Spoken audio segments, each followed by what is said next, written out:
அவுது பில்லாஹி மினஷ் ஷைத்தானிர் ரஜீம். பிஸ்மில்லாஹிர் ரஹ்மானிர் ரஹீம். இறைவனுடைய சாந்தியும் சமாதானமும் நம் அனைவர் மீதும் நின்று நிலவட்டுமாக. என்னுடைய யூடியூப் சேனலுக்கு உங்களை நான் வரவேற்கிறேன். நான் சம்மில். அதாவது இந்த வீடியோ இமாம் ஜெயித் இப்னு ஜைனுல் ஆப்தீன் இப்னு ஹுசைன் இப்னு அலி, இமாம் ஜெயித் ரஹிமஹுல்லா அவர்களுடைய சுருக்கமான வரலாறு குறித்து ஏற்கனவே நாம் 4 பாகங்கள் பேசியிருக்கிறேன். அந்த பாகங்களை நீங்கள் பார்த்திருப்பீர்கள் என்று நினைக்கிறேன். பார்க்காதவர்கள் முதலிலிருந்தே அந்த 4 பாகங்களையும் பார்த்துவிட்டு இந்த பாகத்தை பார்க்குமாறு கேட்டுக்கொள்கிறேன். ஏனென்றால் முந்தைய 4 பாகங்களினுடைய தொடர்ச்சி தான் இந்த 5ஆம் பாகம், இமாம் ஜெயிதுடையது. பேசிக்கலி இமாம் ஜெயித் பற்றின அடிப்படை தரவுகள் அனைத்தையும் முந்தைய பாகங்களிலேயே கொடுத்திருக்கிறேன். சுருக்கமாக சொல்கிறதா இருந்தால், இமாம் ஹுசைன் ரதியல்லாஹு அன்ஹு அவர்களுடைய பேரர் தான் இமாம் ஜெயித், அதாவது மகனுடைய மகன். இமாம் ஜைனுல் ஆப்தீன் அலி இப்னு ஹுசைன் அவர்களுடைய மகன் தான் இமாம் ஜெயித். முஹம்மது அல் பாக்கர்னுடைய சகோதரர். சரிங்களா? ஸோ நம்ம கடந்த உரையில் ஒரு இடத்துல நின்றுப்போம். அதாவது ஹிஷாம் இப்னு அப்துல் மலிக்குக்கும் இமாம் ஜெயித் இப்னு ஜைனுல் ஆப்தீனுக்குமான உரையாடல். ஸோ அந்த உரையாடலினுடைய இறுதியில் ஹிஷாம் இப்னு அப்துல் மலிக் இதற்கு மேலே உன்னிடம் உரையாடுவதற்கு எதுவும் இல்லை, நீங்கள் இந்த இடத்தை விட்டு கிளம்பலாம் அப்படின்னு சொல்லிட்டு அவரை நம்மளுடைய லாங்குவேஜில் சொல்கிறதா இருந்தால் just get out of this place அப்படின்னு ரஃபாக சொல்கிற மாதிரி வெளியில் போ அப்படின்னு சொல்லி விரட்டுகிறார். இமாம் ஜெயித் நான் கிளம்புகிறேன், ஆனால் நான் சென்று சேரக்கூடிய இடம், நான் போகக்கூடிய இடம் உனக்கு சௌகரியம் அளிக்கக்கூடிய இடமாக இருக்காது, மறைமுகமாக கிட்டத்தட்ட அதாவது என்னால் உனக்கு எப்பொழுதுமே அச்சுறுத்தல் தான் அப்படிங்கிற விஷயத்த சொல்றாரு. ஸோ அதன் பிறகு இமாம் ஜெயித் அந்த இடத்தை விட்டு கிளம்பி விடுகிறார். ஸோ இந்த இடத்துல நம்ம நின்றுப்போம். ஸோ அதிலிருந்து நம்ம தொடருவோம் இன்ஷா அல்லாஹ். இமாம் ஜெயித் அதன் பிறகு அதாவது அவர் போகக்கூடிய இடங்களில் எல்லாம் அதிகார வர்க்கத்தினரால் ஹராஸ் பண்ணப்படுகிறார். கிட்டத்தட்ட உளவியல் ரீதியாகவும் உடல் ரீதியாகவும். அதாவது அவர் அதிகார வர்க்கத்தினுடைய சர்வைலன்ஸில் இருக்கிறாரு, ரேடாரில் இருக்கிறாரு, கண்காணிக்கப்பட்டார், பின்தொடரப்பட்டார். சரிங்களா? ஸோ அப்போ பேசிக்கலி அவர் ஃபஸ்ட்டு கூஃபாவுக்கு போகிறாரு. சரிங்களா?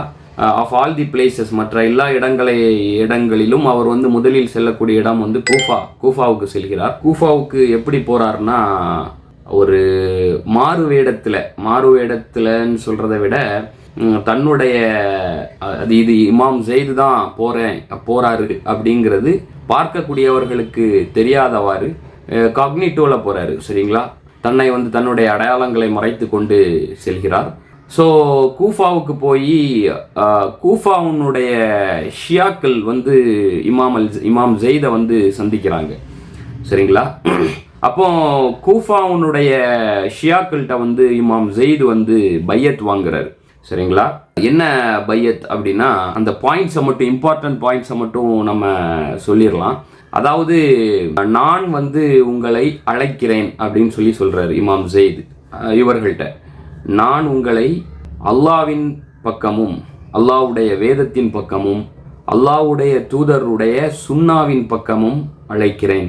அதற்கு வலு சேருங்கள்னு சொன்னதோட வாலிமீன்களுக்கு எதிராக, அநியாயக்காரர்களுக்கு எதிரான ஒரு போராட்டத்திற்கு, ஒரு அறப்போராட்டத்திற்கு, ஜிஹாதிற்கு நான் அழைப்பு விடுக்கிறேன். அது மட்டுமல்ல, அதோடு சேர்த்து முஸ்தபாஃபீன்களை, அதாவது பலவீனர்களை, சமூகத்தின் பலவீனர்களுக்கு ஆதரவு அளிக்கும்படியும் உங்களுக்கு நான் அழைப்பு விடுக்கிறேன் அப்படின்னு சொல்றாரு.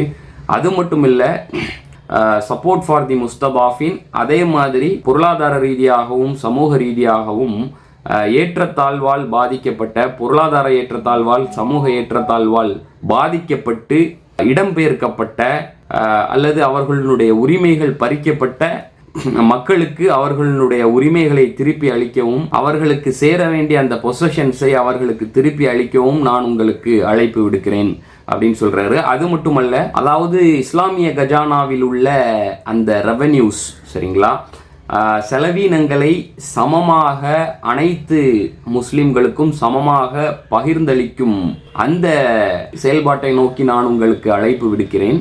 அதுபோல் இங்கு நடக்கக்கூடிய குற்றங்களுக்கு சரிங்களா. இங்கு நடக்கக்கூடிய அதிகார வர்க்கத்தின் குற்றங்களுக்கு அல்லது அவர்களுடைய செயலின்மையால் அவர்களுடைய நிர்வாக சீர்கேட்டால் நடக்கக்கூடிய குற்றங்களுக்கு ஒரு முற்றுப்புள்ளி வைப்பதற்கும் உங்களுக்கு நான் அழைப்பு விடுக்கிறேன் அப்படின்னு சொல்லிட்டு சொல்றாரு இமாம் ஜெயித்.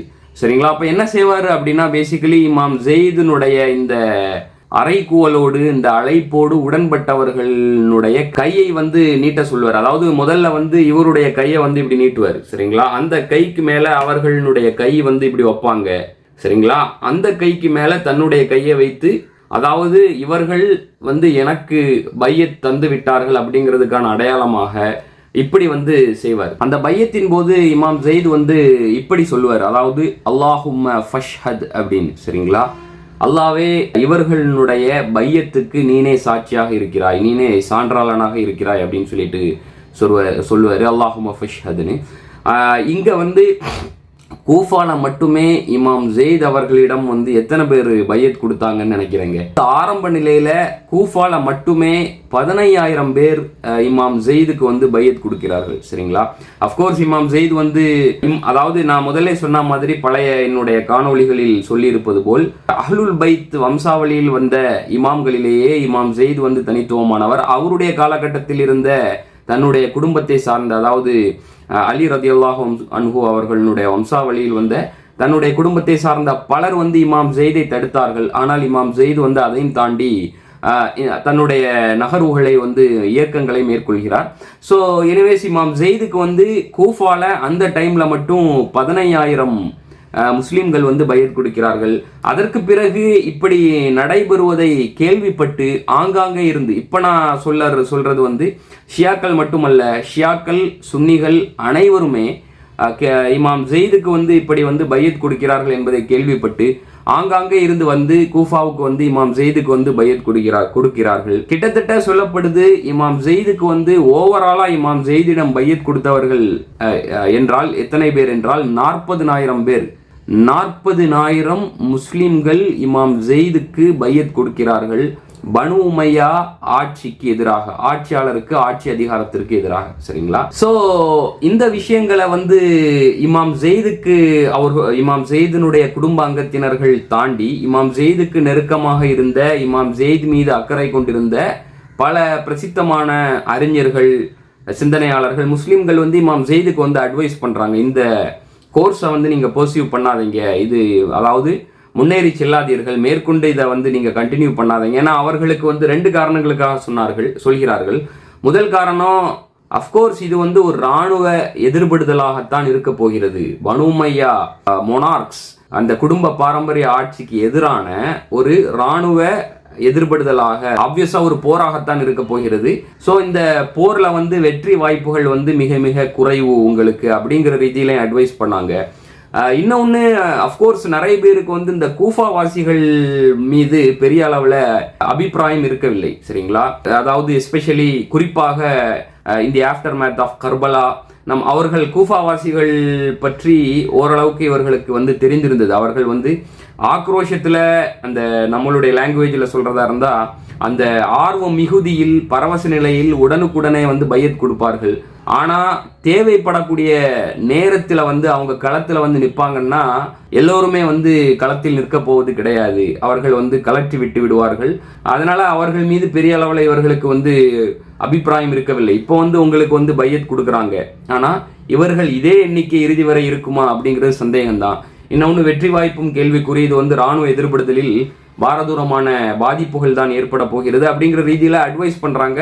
பட் இமாம் ஜெயித் தன்னுடைய பாதையை, அதாவது தான் சத்தியத்தை நோக்கிய பாதையில் செல்கிறேன், இது சரியான ஒரு பாதை, இந்த பாதையில வெற்றியும் தோல்வியும் அல்லாஹ்வுடைய கையில் இருக்குது. ஒரு முஸ்லிமுக்கு ஐதர் வெற்றி, ஒன்னு வெற்றி இல்லைன்னா ஷஹாதத். சரிங்களா. ஆனா அவர் செல்லக்கூடிய பாதை 100% he was convinced. சரிங்களா. 100% சமரசமாகி தான் இருக்கிறார். ஒரு சர்வாதிகார எதேச்சதிகார ஆட்சி அமைப்புக்கு எதிராக, இஸ்லாம் விரோத ஆட்சி அமைப்புக்கு எதிராக நாங்கள் போராட செல்கிறோம், இது ஒரு கடமை அப்படிங்கிற ரீதியில அவர் போறாரு. ஸோ அவர் தன்னுடைய இந்த மிலிட்டரி கான்ஃபரன்டேஷன், ராணுவ ரீதியான எதிர்படுதலை 122 ஹிஜ்ரி சஃபர் மாதம் வந்து திட்டமிடுகிறார். இந்த மாதத்தில் வந்து நம்ம இந்த மாதம் இந்த ஆண்டில் வந்து நம்ம பண்ணலாம் அப்படிங்கிற ரீதியில் திட்டம் போடுறாரு. ஸோ அப்போ ஹிஷாம் இப்னு அப்துல் மலிக், டமாஸ்கஸில் இருந்த உமையா ஆட்சியாளரான ஹிஷாம் இப்னு அப்துல் மலிக்கின் காதுகளுக்கு இந்த செய்திகள் போய் சேர்கின்றன. இப்படியான வளர்ச்சிகள் வந்து கூஃபாவில் தங்களுக்கு எதிராக நடந்து கொண்டிருக்கின்றன அப்படின்னு. ஸோ அப்போ ஹிஷாம் இப்னு அப்துல் மலிக் வந்து கூஃபாவுனுடைய ஆளுநரை வந்து அலர்ட் பண்ணுறாரு. சரிங்களா, நீங்கள் என்ன பண்ணிட்டு இருக்கிறீங்க, நம்மளுடைய லாங்குவேஜில் சொல்கிறதா இருந்தால் வாட்ஸ் கோயிங் ஆன், நீங்கள் என்ன பண்ணிட்டு இருக்கிறீங்க, அங்கே இவ்வளோ தூரம் ஆட்சி அதிகாரத்திற்கு எதிராக டெவலப்மெண்ட்ஸ் நடந்துட்டு இருக்குது, இராணுவ ரீதியாக தங்களை வந்து தயார்படுத்தி கொண்டிருக்கிறார்கள் நமக்கு எதிராக போராட. ஸோ அப்போ நீங்கள் வந்து துரிதமாக இதற்கு எதிராக ஏதேனும் நடவடிக்கை எடுத்துத்தான் ஆக வேண்டும். ஸோ இது வந்து பாரதூரமான ஒரு மிகப்பெரிய ஒரு போராக வெடிப்பதற்குள், அவர்களுடைய கரங்கள் வந்து வலுப்படுவதற்குள் இராணுவத்தை நீங்கள் தயார் பண்ணுங்க, என்னிடம் இருந்து ரீஇன்ஃபோர்ஸ்மெண்ட்ஸ் வேணும், மேற்கொண்டு ஏதேனும் உதவிகள் வேண்டும் என்றாலும் கேளுங்கள், இராணுவ ரீதியாக நீங்கள் வந்து இதை கட்டுப்படுத்துங்க அப்படின்னு சொல்றாரு. ஆனால் அதுக்கு முன்னாடி இமாம் ஜெயிதுக்கு வந்து இந்த விஷயத்தை நீங்க கன்வே பண்ணுங்க, அதாவது எச்சரிக்கை விடுங்க, நீங்க வந்து உங்களுடைய இந்த திட்டத்தை கைவிட வேண்டும், உங்களுடைய இந்த முன்னெடுப்புகளை வந்து நிறுத்த வேண்டும். சரிங்களா, அப்படி நிறுத்திட்டா வந்து இராணுவ ரீதியான எதிர்படுத்தல் இல்லாமலேயே இந்த விஷயத்திற்கு ஒரு முற்றுப்புள்ளி வைத்து விடலாம்.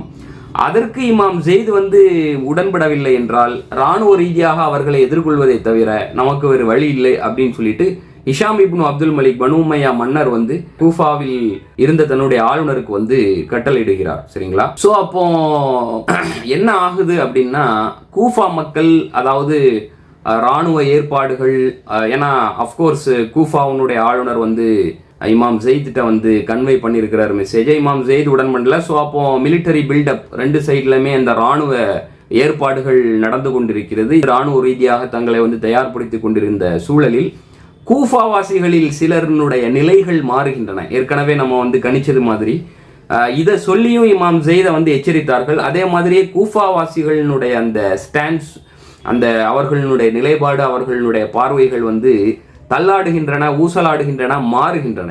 சரிங்களா, இந்த ஒரு கான்டெக்ஸ்ட்ல சூழமைவுல வந்து இமாம் ஜெயிதை நோக்கி சில கூஃபாவாசிகள் வருகிறார்கள். சரிங்களா, அஃப்கோர்ஸ் ஷியாக்கள் அவர்கள் வந்து இமாம் ஜெயிதிட்ட வந்து கேட்குறாங்க. என்ன கேட்குறாங்கன்னா, அபூபக்கர் உமரை பற்றி நீங்கள் என்ன நினைக்கிறீர்கள் அப்படின்னு கேட்குறாங்க.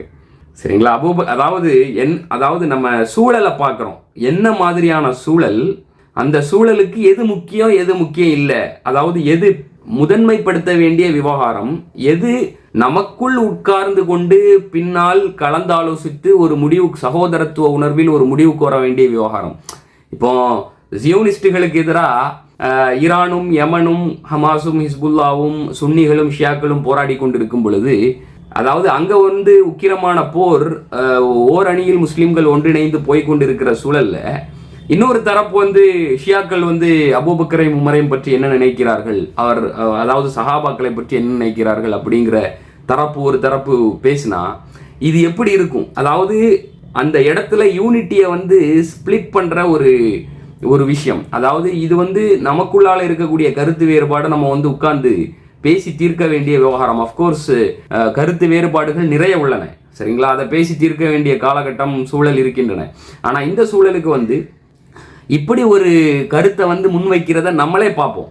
அதாவது பிரைமரி அப்ஜெக்டிவை விட்டும் டைவர்ட் பண்ற விதமா ஒரு டெர்ஷரியான, அதாவது முதன்மைப்படுத்தக்கூடாத இந்த மாதிரியான விவகாரங்களை வந்து அந்த முதன்மை இலக்குக்கும் மேல் கொண்டு வந்து வைப்பது.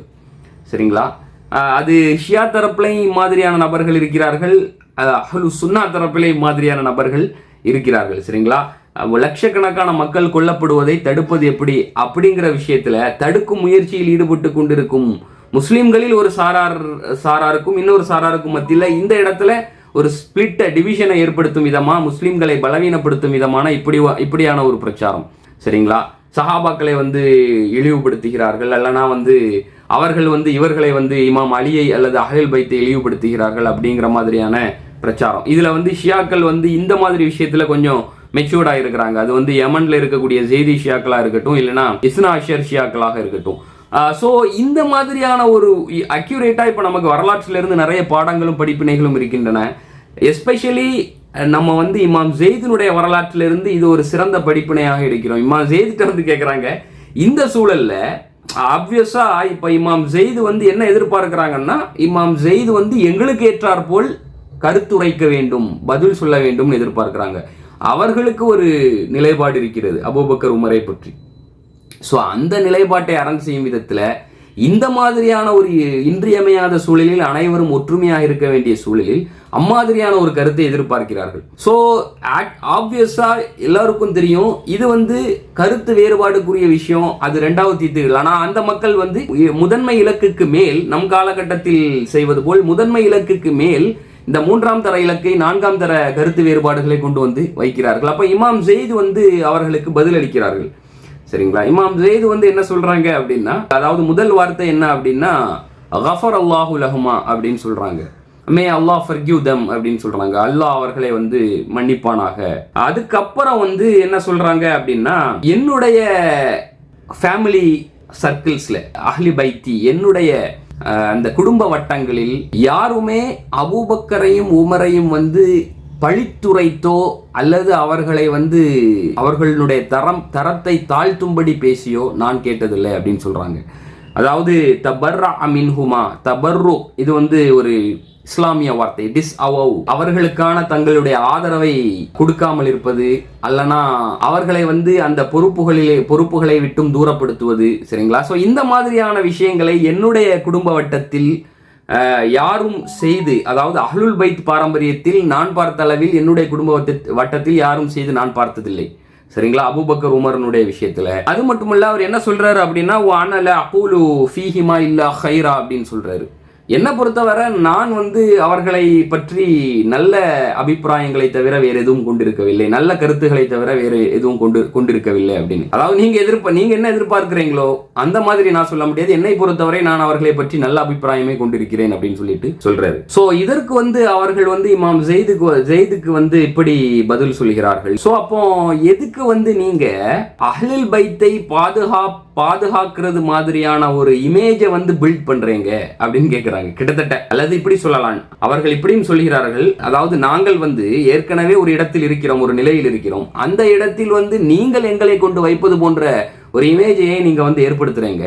சரிங்களா? சோ அப்போ இதுதான் உங்கள் நிலை, இதுதான் உங்கள் பதில் என்றால் எங்களுடைய நிலைப்பாடு உங்களை விட தெளிவாக இருக்கிறது. ஏன் நாங்கள் ஏற்கனவே இருக்கும் நிலையில் எங்களை கொண்டு வந்து நீங்கள் வைக்க வேண்டும், அல்லது எங்களுக்கு நீங்கள் ஏன் வந்து தலைமை தாங்க வேண்டும் அப்படிங்கிற மாதிரி கேட்கிறாங்க. அதற்கு இமாம் ஜெயித் வந்து அவர்களுக்கு வந்து இப்படி பதிலளிக்கிறார். உங்களுடைய இந்த கருத்துகளுக்கான என்னுடைய வலுவான காத்திரமான பதில் எப்படி இருக்கும் என்றால், நாங்கள் தான் இந்த இமாம் ஜெயித் சொல்றாங்க, ரொம்ப கவனமா கேட்டுக்கிடுங்க, நாங்கள் மீன்ஸ் அஹ்லுல் பைத். சரிங்களா? அஹ்லுல் பைத் தான் இந்த பொறுப்பிற்கு மெத்த தகுதி வாய்ந்தவர்கள், ஒப்பீட்டளவில் அதிகம் தகுதி வாய்ந்தவர்கள். சரிங்களா? ஆனா என்ன ஆச்சு அப்படின்னா, நாங்க தான் இந்த பொறுப்பை வந்து ஏற்றிருக்கணும் அப்படின்னு சொல்றாங்க இமாம் ஜெயித் சொல்றாங்க. ஆனா என்ன ஆகி போச்சு அப்படின்னா, பப்ளிக் ஒப்பீனியன், வெகு மக்களினுடைய, வெகு முஸ்லிம்களினுடைய அபிப்பிராயம், கருத்துகள், நிலைப்பாடுகள் மிகைத்து விட்டன. சரிங்களா? அந்த கருத்துகளும் நிலைப்பாடுகளும் ஓவர்வெல்மிங், அதாவது பெரும்பான்மையான வெகு மக்களினுடைய அபிப்பிராயங்கள் மிகைத்து விட்டதனுடைய விளைவாக அஹ்லுல் பைத் ஆகிய நாங்கள் வந்து ஓரம் கட்டப்பட்டோம், ஒதுக்கப்பட்டோம். சரிங்களா? இது குஃபுர் அப்படிங்கிற ஒரு கேட்டகரியில வராது. இந்த விவகாரம், இந்த விஷயம் வந்து குஃபுர் ஆகாது. சரிங்களா? சோ அவர்கள் வந்து ஆட்சியில் அமர்ந்தார்கள். சரிங்களா? அவர்கள்னா மீனிங் அபூபக்கர் அண்ட் உமர் ரலியல்லாஹு அன்ஹு ஆட்சியில் அமர்ந்தார்கள். அவர்கள் ஆட்சியில் அமர்ந்து நீதியை நிலைநாட்டினார்கள். சரிங்களா? நல்லா கவனிச்சுக்கிடுங்க. இமாம் ஜெயிதுனுடைய எக்ஸாக்ட் ஸ்டேட்மெண்ட். இமாம் ஜெயித் வந்து உஸ்மான் ரலியல்லாஹு அன்ஹு அவர்களுக்கு வரவில்லை, அபூபக்கர் உமர் அவர்கள் ஆட்சியில் அமர்ந்து they did justice, நீதியை நிலைநாட்டினார்கள். அவர்கள் தங்களுடைய மேண்டேட்டை வந்து, தங்களுடைய ஆட்சி காலத்தை வந்து அல்லாஹ்வுடைய வேதத்தின் பிரகாரமும் அல்லாஹ்வுடைய தூதரினுடைய சுன்னாவின் பிரகாரமும் முடிந்த அளவுக்கு அமல்படுத்தினார்கள், முடிந்த அளவுக்கு ஆட்சி செய்தார்கள், நிர்வாகம் செய்தார்கள். சரிங்களா? சோ அவர்களை பற்றி சொல்வதற்கு என்னிடம் நல்ல கருத்துக்களே தவிர வேறு இல்லை அப்படின்னு சொல்லிட்டு இமாம் ஜெயித் வந்து சொல்றாங்க. சரிங்களா? அதற்கு மறுபடியும் இவர்கள் வந்து இமாம் ஜெயித்கிட்ட வந்து இப்படி சொல்றாங்க. அவங்க என்ன சொல்றாங்கன்னா, அப்புறம் எதுக்கு நம்ம சண்டை போடணும் அப்படின்னு கேட்குறாங்க.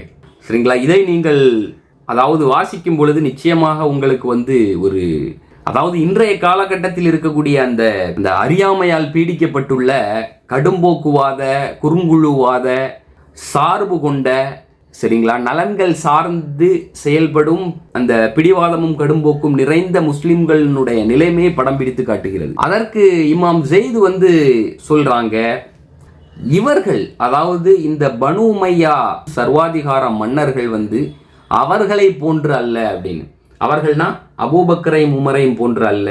என்னன்னா லைஸஹா உலாயிக்க உலாயிக் அப்படின்னு சொல்றாங்க. இவர்கள் அவர்களை போன்றவர்கள் அல்ல அப்படின்னு. சரிங்களா, இவர்கள் வந்து டிக்டேட்டர்ஸ், சரிங்களா, சர்வாதிகாரமாக ஆட்சி புரிகிறார்கள். அவர்கள் வந்து எக்ஸாக்ட் வேர்டு வந்து வலமுன்னாஸ் வலமு அன்ஃபுஸஹும் அப்படின்னு சொல்லிட்டு சொல்றாரு. அதாவது மனிதர்களுக்கு அவர்கள் அநீதி இழைக்கிறார்கள், இந்த பனு உமையா ஆட்சியாளர்கள் தங்களுக்கு தாங்களே அநீதி இழைத்துக் கொள்கிறார்கள் அப்படின்னு சொல்லிட்டு சொல்றாரு. சரிங்களா, ஆகவே இந்த ஆட்சியை அப்புறப்படுத்தி விட்டு அல்லாஹ்வுடைய வேதத்தின்படியும் அல்லாஹ்வுடைய தூதரனுடைய சுன்னாவின்படியும் அமையக்கூடிய ஒரு ஆட்சியை அமைக்கக்கூடியது நம்முடைய கடமை.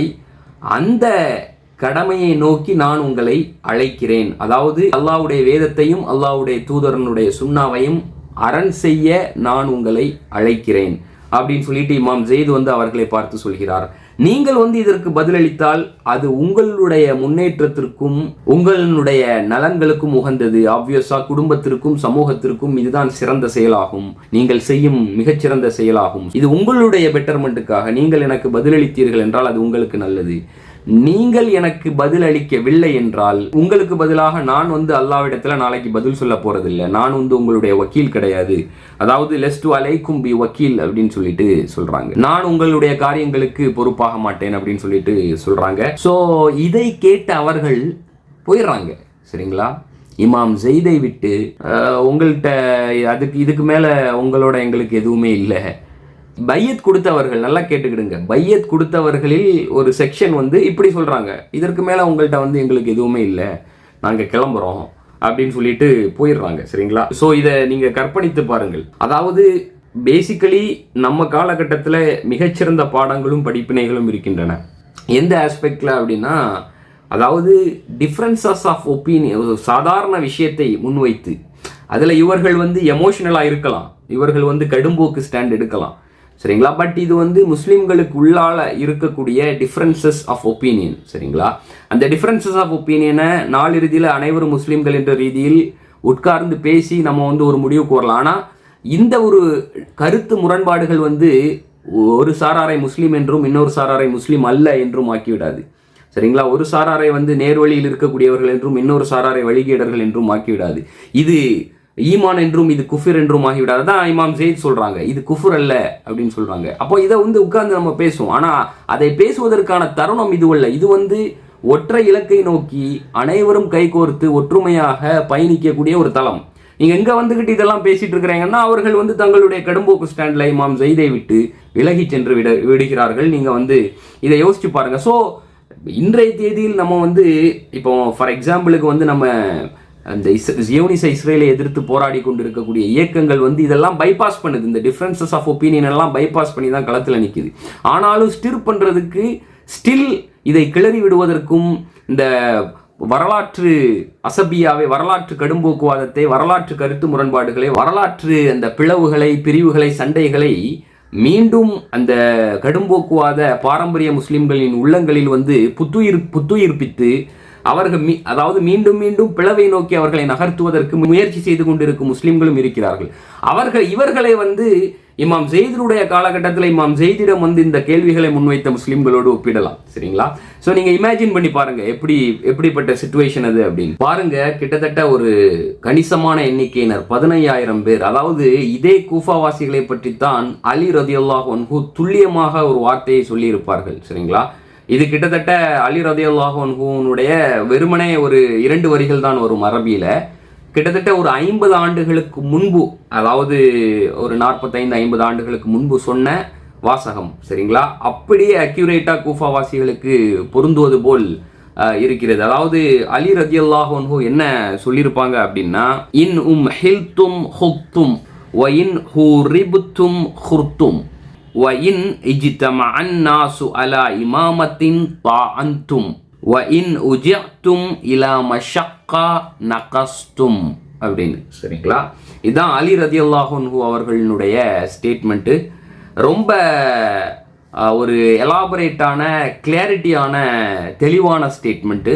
இது வந்து அஹ்லுல் கூஃபா வாசிகளை பற்றிய மிகவும் துல்லியமான ஒரு சித்தரிப்பு. சரிங்களா? வேற எதுவுமே அஹ்லுல் கூஃபா வாசிகளை பற்றி இவ்வளவு துல்லியமாக சித்தரிக்க முடியுமா அப்படிங்கிற அளவுக்கு துல்லியமான சித்தரிப்பு. என்ன சொல்றாங்க அப்படின்னா, நீங்கள் வந்து தனித்து விடப்பட்டால் அல்லது கேட்பாரற்று உதவிகள் இல்லாமல் விடப்பட்டால் நீங்கள் வந்து ஆதங்கப்படுகிறீர்கள், கிளர்ந்தெழுகிறீர்கள். சரிங்களா? நீங்க வந்து அஜிடேட் பண்றீங்க. அதே நேரத்தில் ஒரு இராணுவத்தை நீங்கள் எதிர்கொண்டால் அல்லது இராணுவத்திற்கு முன்னால் நீங்கள் நின்றால் உங்களுடைய தீர்மானம், உங்களுடைய உறுதி, உங்களுடைய அந்த டிட்டர்மினேஷன் தோற்றுவிடுகிறது. அது வந்து அப்படியே புஷ்ஷுன்னு போயிடுது. சரிங்களா? நீங்க நிற்க மாட்டேங்கிறீங்க. அதுபோல மக்கள் அனைவரும் ஒன்றிணைந்து ஒரு இமாமை, ஒரு தலைவரை பற்றிய ஒரு முடிவுக்கு, ஒருமித்த முடிவுக்கு, கருத்துக்கு வந்தால் நீங்க அதை இன்வாலிடேட் பண்றீங்க. இல்ல இது செல்லாது, இது வந்து சரியான முடிவு இல்லைன்னு அதை இன்வாலிடேட் பண்றீங்க. அதுபோல யாராவது ஒருவர் வந்து உங்களுடைய நீங்கள் அனுபவிக்கக்கூடிய துன்பங்கள், துயரங்கள், கஷ்டங்களில் இருந்து உங்களை விடுவிப்பதற்காக வந்தால் நீங்கள் அவரை விட்டும் வெறுண்டு ஓடுகிறீர்கள். சரிங்களா? நீங்கள் அவரை விட்டும் ஓடுகிறீர்கள் அப்படின்னு சொல்லிட்டு சொல்றாங்க. சரிங்களா? இந்த வாக்கியத்தை பாருங்க, எவ்வளவு துல்லியமான கூஃபாவாசிகளை விவரிக்கும் விதத்துல வந்து எவ்வளவு துல்லியமான சித்தரிப்பு, துல்லியமான விவரணை என்று பாருங்கள். இப்படித்தான் அவர்கள் வந்து ஹுசைன் ரலியல்லாஹு அன்ஹு அவர்களுக்கும் செய்தார்கள். இப்பொழுது இமாம் ஜெயித் இப்னு ஸைனுல் ஆபிதீன் அவர்களுக்கும் செய்கிறார்கள். சரிங்களா? கூஃபாவாசிகளை வந்து இவ்வளவு துல்லியமாக, இதைவிட துல்லியமாக வேறு யாரும் சித்தரித்து விட முடியாது என்கிற அளவுக்கு துல்லியமான சித்தரிப்பு. இது வந்து அலி ரலியல்லாஹு அன்ஹு ஹலீஃபாவாக இருக்கும் பொழுது, என்ன அலி ரலியல்லாஹு அன்ஹுனுடைய ஹிலாஃபத்தினுடைய தலைமையகம் மதீனாவிலிருந்து கூஃபாவுக்கு மாறுகிறது. ஸோ அப்போ தெற்கு ஈராக்கினுடைய மக்களோடு அவர் வந்து டீல் பண்ணும் பொழுது அவர் வந்து பேசிய வார்த்தைகள். சரிங்களா? ஸோ இது ரொம்ப துல்லியமாக கூஃபாவாசிகளை விவரிக்கக்கூடிய ஸ்டேட்மெண்ட்டு. ஸோ அப்போ பேசிக்கலி என்னன்னா வந்து நாங்கள் கஷ்டப்படுறோம், துன்பப்படுறோம், துயரப்படுறோம், இது அநியாயக்கார ஆட்சி, இங்கே கொடுமைகள் குற்றங்கள் நடக்குது, ஆட்சி அதிகாரம் வந்து தங்கள் மீது இரும்பு கரம் கொண்டு இறங்குகிறது அப்படின்னு கூஃபாவாசிகள் வந்து குமரி கொண்டிருந்தால் யாரையினும் அவர்களுடைய இந்த குமுறல்களில் இருந்தும், துன்பங்களில் இருந்தும், துயரங்களில் இருந்தும் வந்து அவர்களை வந்து மீட்டெடுக்க வருவார்கள். அவங்க வந்து குமரிட்டு இருக்கிறாங்க, கஷ்டப்படுறாங்க, யாராவது இருக்க மாட்டார்களா என்று கையை விரிக்கிறார்கள். யாரேனும் அவர்களுக்கு வந்து உதவி என்று வந்தால் அவர்களோடு இந்த மாதிரி நடக்கிறார்கள். சரிங்களா? அவர்களை வந்து கைவிடுகிறார்கள், அவர்களோடு ஒத்துழைக்க மறுக்கிறார்கள், அவர்களை விட்டும் வெருண்டோடுகிறார்கள், பொறுப்புகளை சுமப்பதற்கு தயார் இல்லாமல் இருக்கிறார்கள். அப்ப நீங்க தானே வந்து அஜிடேட் பண்ணீங்க, நீங்க தானே வந்து என்ன ஆக்ரோஷமாக உணர்ச்சி பெருக்கில் வந்து அழைப்பு விடுத்தீர்கள், பொங்கினீர்கள். ஆனா இப்போ உதவிக்குன்னு வந்து தலைமை தாங்குவதற்கு ஒரு தகுதி உள்ள நபர் வந்தா நீங்க வந்து டிஸ்மிஸ் பண்றீங்க. இதை தான் வந்து நீங்க வந்து வெறுண்டோடுகிறீர்கள். இதை தான் வந்து துல்லியமா அலி ரலியல்லாஹு அன்ஹு சொன்னார்கள். அதே மாதிரியே அவர்களுடைய கேரக்டரிஸ்டிக்ஸ் இருக்குது. ஸோ இப்போ வந்து என்ன செய்யறாங்க அப்படின்னா, நாங்க வந்து போறோம், எங்களை வந்து ரிலீவ் பண்ணுங்க, இந்த பொறுப்பில் இருந்து எங்களை விடுவியுங்கள், நாங்கள் வந்து உங்களோடு இந்த பொறுப்பை சுமப்பதற்கும் இந்த இராணுவ எதிர்படுதலில் ஈடுபடுவதற்கும் நாங்கள் தயாராக இல்லை, நாங்கள் வந்து செல்கிறோம், உங்களுடைய தலைமைத்துவத்தை ஏற்றுக்கொள்ள தயாராக இல்லை அப்படின்னு சொல்லிட்டு போயிடுறாங்க. ஸோ அப்போ இது வந்து நம்ம சொல்றது வந்து ஒரு கணிசமான எண்ணிக்கையினர். அவங்க வந்து போகும்போது வந்து இமாம் ஜெயிதை விட்டும் விலகும் பொழுது அவங்க சும்மா போல சில கமெண்ட்ஸையும் சொல்லிட்டு போறாங்க. அதாவது நீங்கள் உண்மையான இமாம் அல்ல, இமாம் ஜாஃபர் சாதிக் தான் உண்மையான இமாம், மெய்யான இமாம் அப்படின்னு சொல்லிட்டு இந்த மாதிரியான கருத்துக்களை உதிர்த்து கொண்டு செல்கிறார்கள். ஸோ இது வந்து எப்போ நடக்குது அப்படின்னா, ஆல்ரெடி ஹிஷாம் இப்னு அப்துல் மலிக் வந்து இந்த ஏற்பாடுகளை, வளர்ச்சிகளை வந்து அவதானித்து அதற்கான செய்திகள் செவியிலெட்டி இங்கு இருந்து டமாஸ்கஸில் இருந்து இராணுவத்தை கூஃபாவை நோக்கி அனுப்பி அந்த இராணுவம் வந்து கூஃபாவை வந்து கிட்டத்தட்ட நெருங்கிய சூழலில் தான் இம்மாதிரியான விஷயங்கள் வந்து நடக்குது. அதாவது ஏற்கனவே பையத் கொடுத்தவர்கள் இமாம் ஜெயிதை விட்டு விலகி கொண்டிருக்கிறார்கள். சரிங்களா? அதுல வந்து ஒரு குறிப்பிட்ட தொகையினர். சரிங்களா? ஏற்கனவே உமையா இராணுவத்திற்கும் கூஃபாவில் இருந்த முஸ்லிம்களுக்கும் மத்தியில் ஆங்காங்கே ஸ்கிரிமிஷஸ், இந்த சிறு சிறு சண்டைகள், எதிர்படுதல் எல்லாம் நடக்க தொடங்கிய அந்த சூழமை, அந்த கான்டெக்ஸ்ட். சரிங்களா?